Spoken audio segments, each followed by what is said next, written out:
But prior to me being an emotional intelligence keynote, I spent 25 years as a national touring DJ. This photo right here is probably one of the best nights of my entire life. I got to open for the late, great Avicii.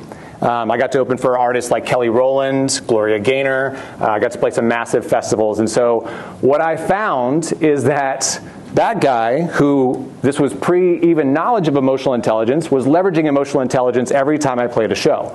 And I'm going to talk about the parallels between music and DJing and emotional intelligence on a day-to-day basis, because there's a lot of parallels. And every time I talk about emotional intelligence, I bring music in. It is part of who I am, and I don't want to see the hand of the person that answers this question. If you do, I'm going to come give you a hug right away. I've not met anybody who says, yeah, I really don't care for music at all. Music is obnoxious. I don't care what genre it is. I don't care what singer it is. I've never met anybody who just does not like music. So everybody is involved in music. If you just need a hug and you want to raise your hand, I'm fine with that too. We can do that. We all need a hug. We all need more hugs. But in my shows, I started looking back when I was studying emotional intelligence more and more, and I started thinking about these days. I was like, wow, it's amazing. And I'm not patting myself on the back here. I'm just amazed at the parallels with events, with DJing, with different things, especially what we're involved in on a day-to-day basis, where the parallels lie.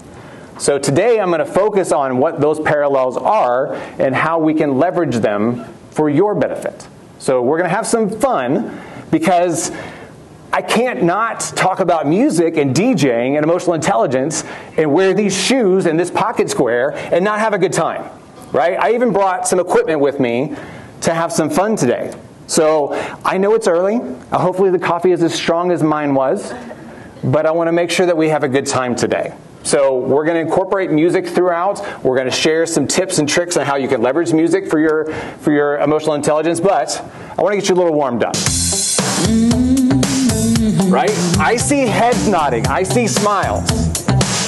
Because music, within 3 seconds, you recognize the song. You recognize something that brings it. I love it. She's shaking her shoulders. I mean, there's different levels. Now, you may not be a Mariah fan. And I get that. Maybe you're not as amped in the morning. My family literally puts me in a whole different room in the morning because I'm like this on the daily, right? But I do have mornings. I have more mornings where I'm like, not feeling it. It's going to take me a little time to warm up. Maybe my coffee's not as strong. It's going to take me a little time to get in my feelings. So it's a little bit trickier. But you know. Kiki, do you love me? Are you riding? Say you never ever leave from beside me. Yes, I did the Kiki challenge 2 years after the fact, right? So it takes you time to get into your feelings, and that's okay. That's okay. Acknowledging your feelings and getting into your feelings and acknowledging your emotions is better now than it ever has been. Another silver lining of the last 2 years, 2.5 years, seems like 50 years in dog years, right?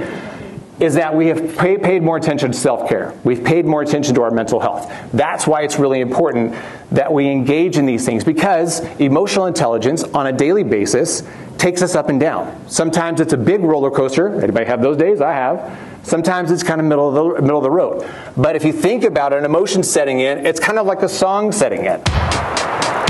And sometimes we hear songs that evoke memories. And I'm from Minneapolis, so I can't not use Prince in my presentation, right?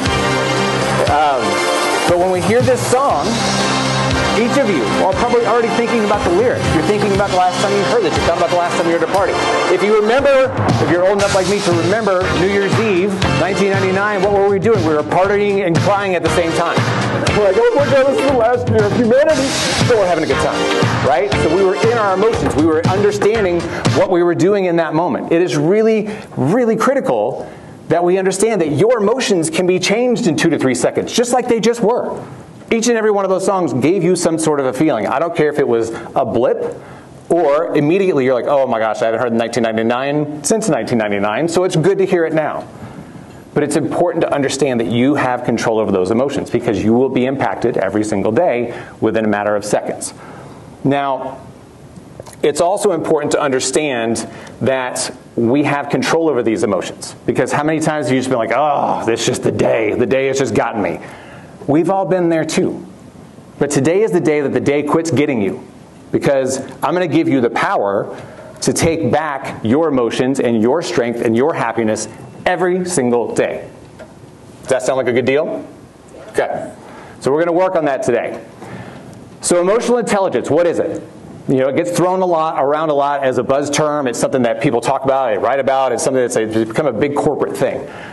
This picture looks like it came from the Utah Valley video. It didn't. It was just ironic. But emotional intelligence is a concept that has been talked about since the early 90s and has really taken off in like the last 10 years.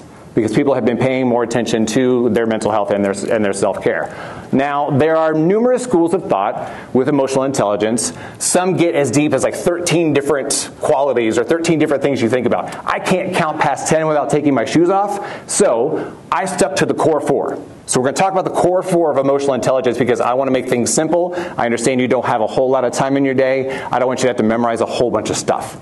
I want you to understand the core 4 elements of emotional intelligence and how you can manage those every single day.